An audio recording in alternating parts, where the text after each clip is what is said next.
주일을 맞이했습니다.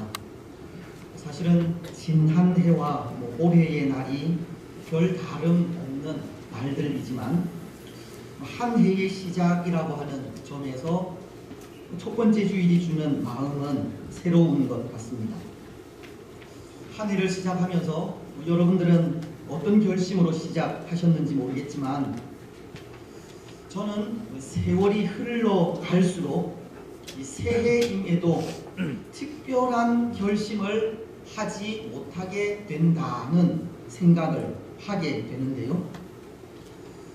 죄송한 말씀이지만 그만큼 나이를 먹어간다는 증거가 아닌가 합니다.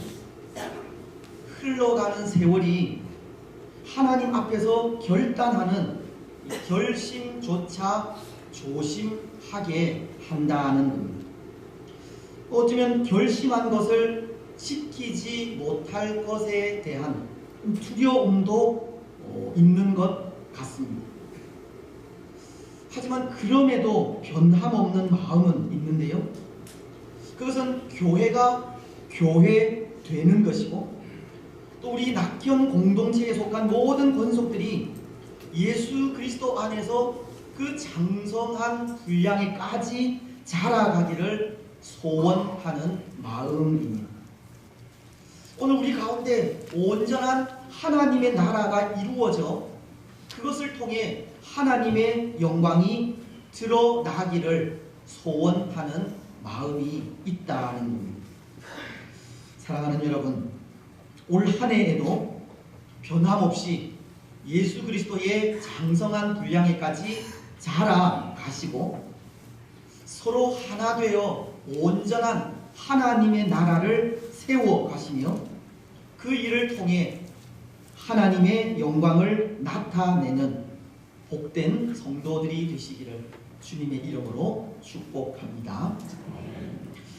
올 한 해 우리 교회가 세운 표어가 내 생의 또 하나의 소원 복음 전하기입니다. 참 대단한 표어를 정했다 생각하는데요. 오늘 누가 감히 자신의 생애에 또 하나의 소원이 복음 전하기라고 하겠습니다. 물론 이 땅에는 복음 전하는 일을 사명으로 알고 살아가는 분들도 많이 있지만 이 일은 그저 단순한 표어도 또 쉽게 생각할 수 있는 일도 아니라 생각합니다. 왜냐하면 예수님은 마태복음 28장 19절로 20절을 통해 이렇게 말씀을 하셨기 때문입니다. 그러므로 너희는 가서 모든 민족을 제자로 삼아 아버지와 아들과 성령의 이름으로 세례를 베풀고 내가 너희에게 분부한 모든 것을 가르쳐 지키게 하라. 볼지어다 내가 세상 끝날까지 너희와 항상 함께 있으리라. 이것을 지상명령이라고 하는데요. 복음 전하는 일은 예수님께서 이 땅에 계시면서 하신 일이고 또 오늘 우리에게 부탁하신 일이라는 겁니다. 복음 전하는 일은 예수님께서 명령하신 일이기 때문에 그것이 단순한 표어도 쉽게 생각할 수 있는 일도 아니라는 겁니다. 사명감을 가지고 해야 할 일이라는 겁니다. 그래서 예수님의 그 명령에 따라 올해에는 좀 사명감을 가지고 이 복음 전하는 일에 집중해 보려고 합니다. 여러분, 올 한 해 이 일에 충성하시고 이 복음 증거를 통해 예수님께서 명령하신 그 사명 잘 감당하는 주의 복된 성도들이 되셨으면 좋겠습니다. 그래서 이 사도행전을 함께 생각하고자 하는데요. 이 사도행전은 예수님이 하나님께 부탁하여 보내신 성령님을 통해 이 땅 위에 교회를 세워가는 교회의 역사를 기록한 책이기 때문입니다. 사도행전은 교회를 세우시고 교회를 통해 역사하시는 성령의 역사를 기록한 책이기 때문입니다. 교회를 세우시고 역사하시는 그 성령님의 역사로 오늘 우리도 능력 있는 복음 증거자가 되고자 하기 때문입니다. 근데 없잖아. 이 사도행전을 생각하면서 염려가 되는 것이 28장으로 기록된 이 많은 분량이 우리를 지루하게 하지 않을까 하는 것 때문인데요. 하지만 오늘 이 자리에 계신 모든 분들은 다 수준이 높은 분들이어서 지루하게 생각하기보다 재미있게 여기시리라 생각을 합니다. 오히려 저 자신이 염려인 것이 이 말씀들을 꾸준히 준비할 수 있을까 하는 것인데, 말씀을 준비하는 시간들마다 또 전하는 시간들마다 사도행전을 통해 역사하신 성령님의 역사가 우리 가운데에도 충만하기를 기대하며 나아갈 뿐입니다.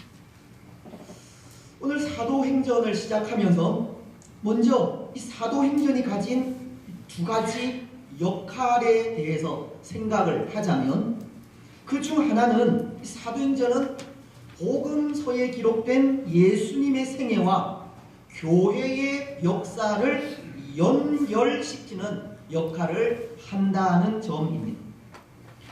복음서가 말씀이 육신이 되어 이 땅에 찾아오신 예수님을 전하고 있다면, 사도행전은 육신으로 이 땅에 오신 예수님께서 성령으로 임재하셔서 교회를 세워 가시는 것을 전하고 있다는 겁니다.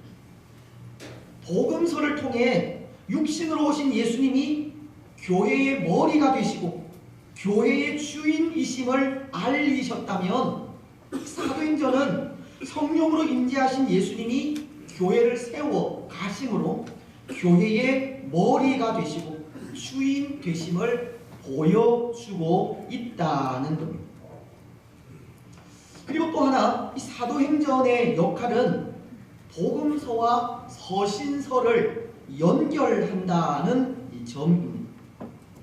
이것은 복음서나 서신서를 기록한 저자들이 사도행전을 통해 자신들의 증거를 보완하고 완성하게 되었다는 것인데요.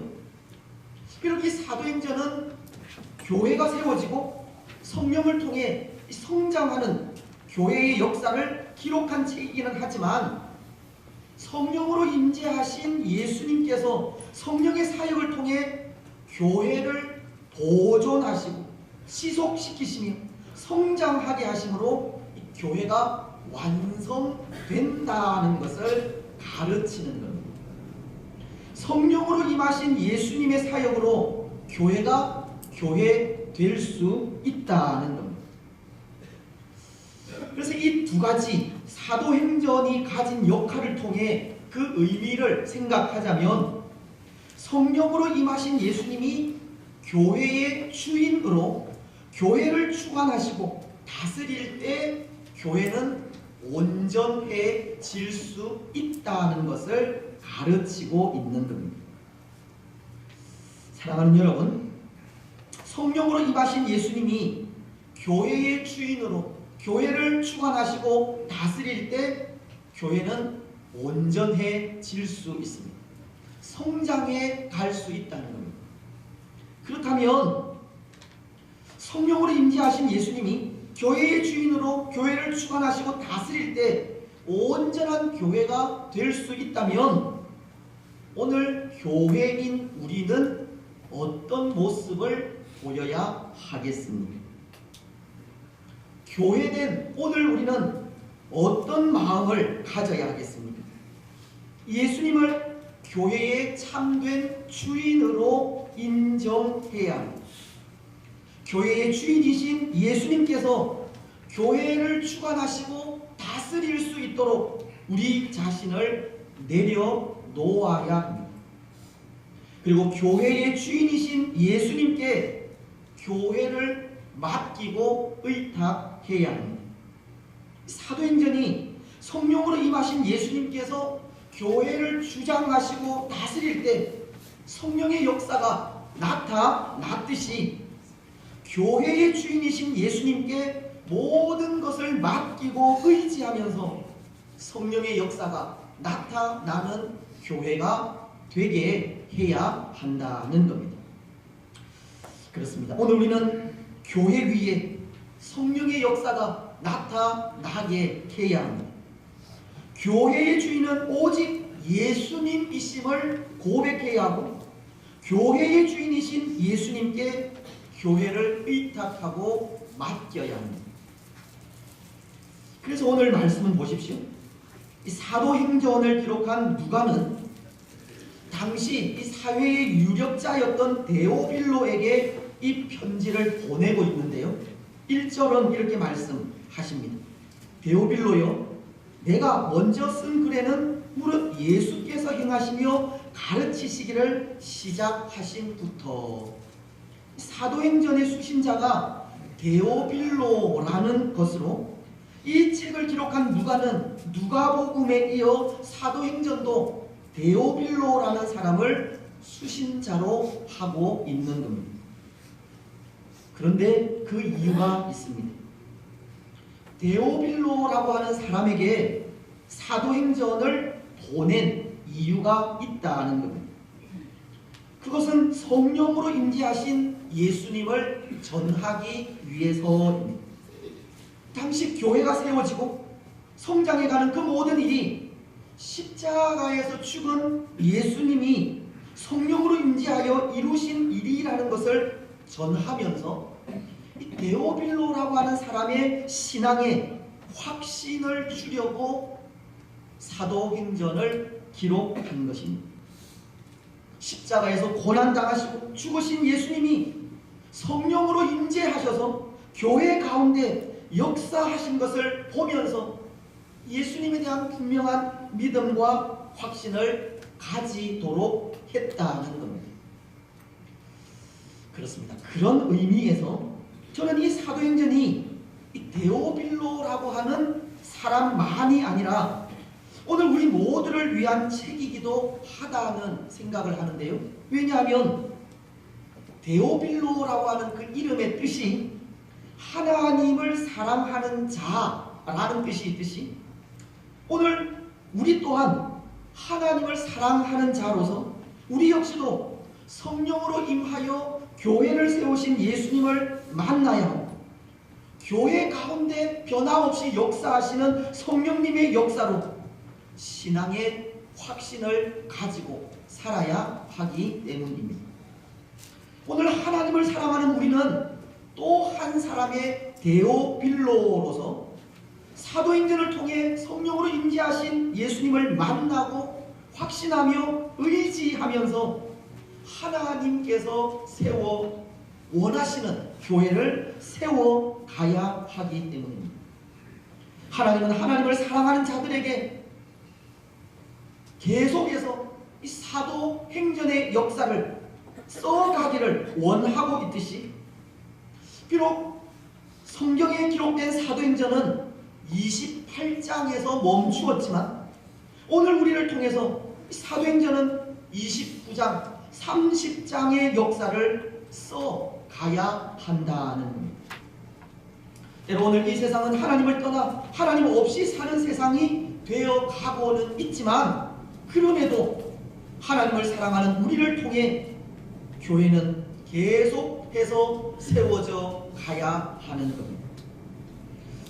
그렇습니다. 그래서 저는 이 사도행전을 생각하면서 하나의 소원을 가진다면 사도행전을 통해 이미 중단된 교회의 역사, 이미 끊어진 성령의 역사를 묵상하고 되새기는 것이 아니라 오늘날에도 변함없이 역사하시는 성령님의 활동을 보았으면 하는 것입니다.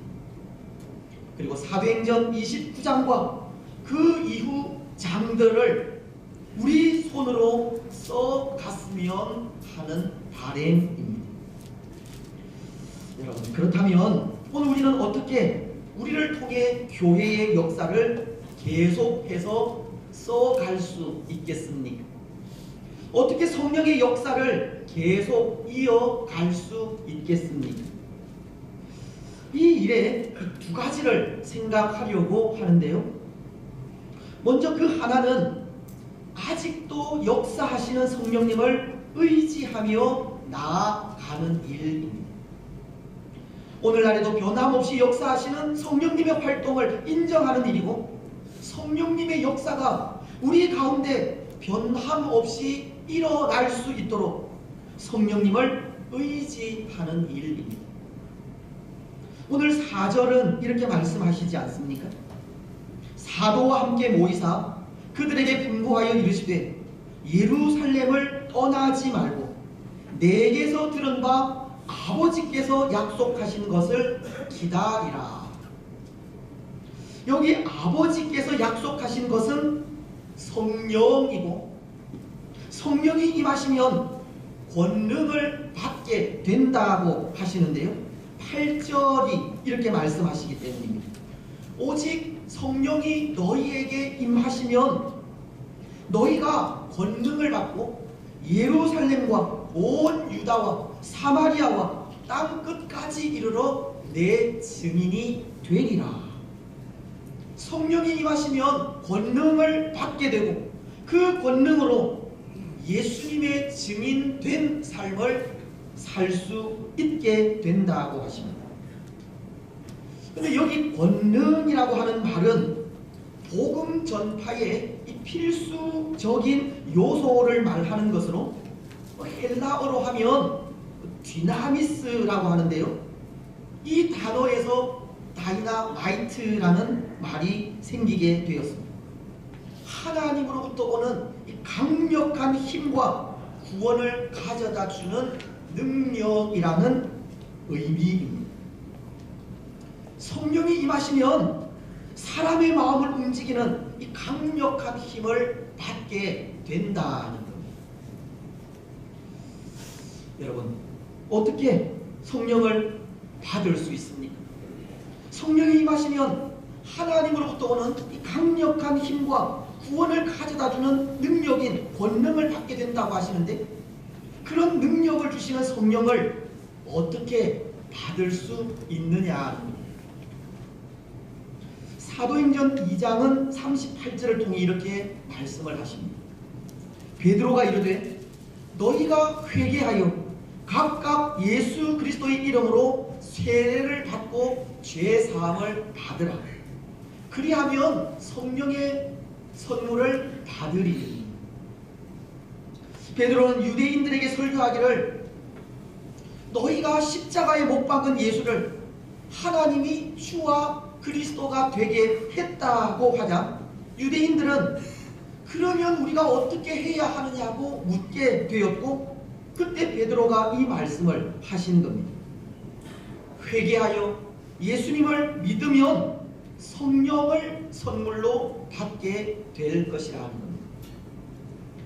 이것은 오늘 우리가 예수님을 믿지 않던 죄를 회개하고 예수님을 나의 구주로 영접하면 우리 마음에 성령께서 임하신다는 뜻으로, 예수님을 믿을 때 성령님은 우리 가운데 임재하신다는 것을 가르치는 겁니다.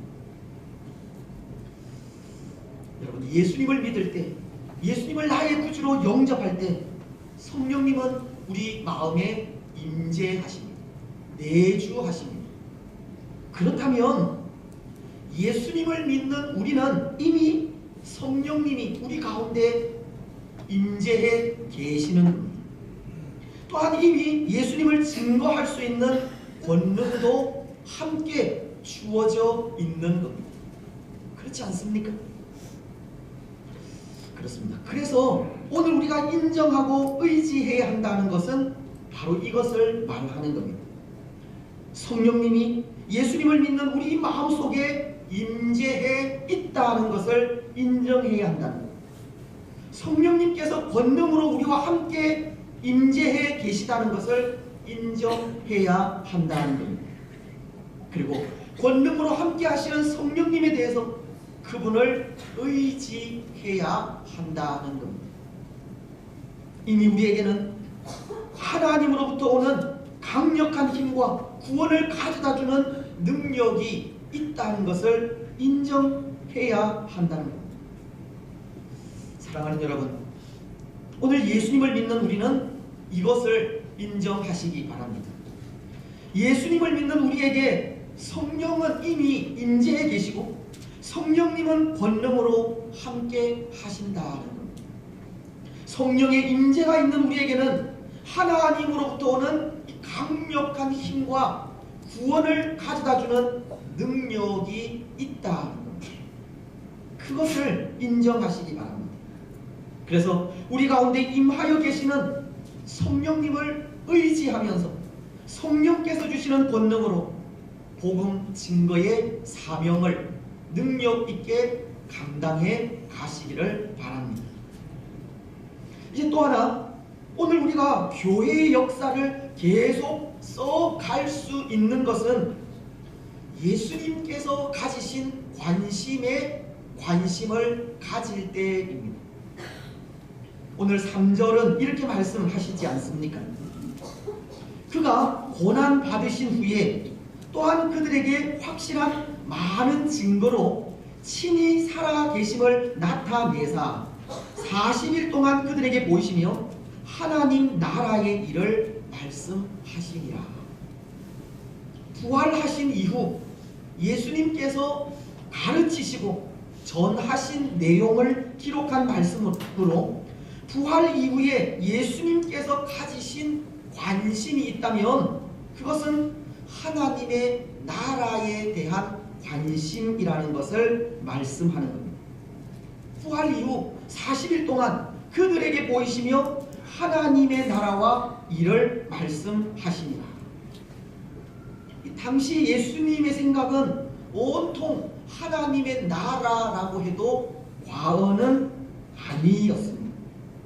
하나님의 공의가 실현되고 하나님의 사랑이 실천되는 곳, 하나님의 뜻이 이루어지고 하나님의 영광이 나타나는 곳. 이사야 선지자는 하나님의 나라에 대해 이사야서 11장 9절을 통해 이렇게 말씀을 하셨는데요. 그곳은 하나님의 나라는 이리가 어린 양과 함께 살며 표범이 어린 염소와 함께 누우며 송아지가 어린 사자와 살찐 짐승과 함께 있는 곳이라고 하면서 내 거룩한 산 모든 곳에서 해됨도 없고 상함도 없을 것이니 이는 물이 바다를 덮음같이 여호와를 아는 지식이 세상에 충만할 것임이니라. 예수님은 여호와를 아는 지식으로 충만한 그 영광스러운 하나님의 나라에 전적인 관심이 있었다는 것. 그래서 사실 성령님을 보내시겠다고 약속하신 것은 하나님의 나라를 이루시기 위한 것 때문이었습니다. 우리를 통해 하나님의 나라를 세워가야 했기에 예수님은 우리를 돕는 분으로 성령님을 보내주시게 되었다는 겁니다. 그런데 여러분, 오늘 예수님의 제자들을 보십시오. 그들의 관심은 예수님의 관심과 사뭇 다른 것임을 보게 됩니다. 예수님의 관심은 성령께서 이루실 하나님의 나라에 관한 일이었지만 제자들은 예수님께 이런 질문을 하고 있기 때문입니다. 6절인데요. 그들이 모였을 때에 예수께 여쭈어 이르되 주께서 이스라엘 나라를 회복하심이 이때니까 하니. 제자들은 엉뚱하게도 이스라엘 나라를 회복하실 때를 묻고 있는 겁니다. 이것은 예수님께서 생각하는 하나님의 나라와는 별개로 지금 로마로부터 억압 중에 있는 이스라엘을 이 정치적인 부분에서 회복하시기를 묻는 질문인 것입니다. 제자들은 예수님께서 말씀하신 하나님의 나라를 이 땅에서 이루어지는 나라로 이해하고 있었던 겁니다. 예수님의 제자들은 땅 위의 것에 관심을 가지고 있었다는 겁니다.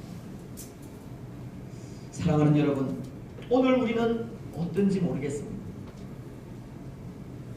오늘 우리에게 관심이 있다면 그것이 무엇이고 또 그 관심이 혹 땅의 것은 아닌지 모르겠습니다. 오늘 우리는 먹고 사는 문제, 땅 위에 이루어지는 천국을 꿈꾸며 살아가고 있지는 않은지 모르겠습니다. 오늘 우리의 관심이 예수님의 관심인 복음 증거나 하나님의 나라가 아니라 나의 유익을 위한 것에 관심이 있는 것은 아닌지 모르겠습니다. 마태복음 6장 33절은 너희는 먼저 그의 나라와 그의 의를 구하라. 그리하면 이 모든 것을 너희에게 주시리라. 오늘 우리의 관심은 먼저 하나님의 은혜를 사모하여 주신 사명을 잘 감당하고 성령의 충만함을 입어 능력 있게 교회를 섬기며 복음 증거를 통해 영광스러운 하나님의 나라를 만들어가는 일이어야 하는데 오늘 우리는 우리 자신의 것을 먼저 구하며 나아가고 있지는 않은지 모르겠다 하는 겁니다. 하지만 분명한 것은 오늘 우리의 관심이 먼저 그의 나라와 그의 의를 구하는 것이어야 합니다. 그것을 위해 우리는 지음을 받았기 때문입니다. 우리 사람이 지음을 받은 목적이 하나님의 영광을 드러내고 하나님을 온전히 즐거워하는 것이기 때문입니다. 사랑하는 여러분, 오늘 우리는 하나님의 영광을 드러내어야 하는 사람들입니다. 우리가 가지는 하나님의 나라에 대한 관심과 우리가 구하는 하나님 나라의 의를 통해 하나님의 영광이 나타나야 합니다. 오늘 우리는 우리의 관심이 예수님처럼 하나님의 나라이기를 바랍니다. 우리가 선포해야 할 복음 증거와 우리가 실현해야 할 사랑의 나라와 우리가 드러내어야 할 하나님의 영광이 우리의 관심이 되기를 바랍니다. 그래서 그 관심이 우리로 하여금 전도의 사명을 더 잘 감당하게 하시기를 바랍니다. 이제 말씀을 맺겠습니다. 사랑하는 여러분, 새롭게 시작된 한 해는 우리 가운데 성령의 역사가 나타나는 한 해가 되시기를 바랍니다. 전도의 문이 열리는 한 해가 되시기를 바랍니다. 하나님의 나라가 우리를 통해 이 땅 위에 이루어지고 하나님의 영광이 우리를 통해 드러나는 한 해가 되시기를 바랍니다. 이를 위해 하나님께서 보내신 성령님을 더욱 의지하며 나아가시고 예수님의 관심에 더 많은 관심을 가지시기 바랍니다. 그래서 도우시는 성령님의 능력으로 하나님 기뻐하시는 복음 증거자의 사명을 충성스럽게 감당해가는 복된 성도들이 되시기를 주님의 이름으로 축복합니다. 찬송 510장입니다.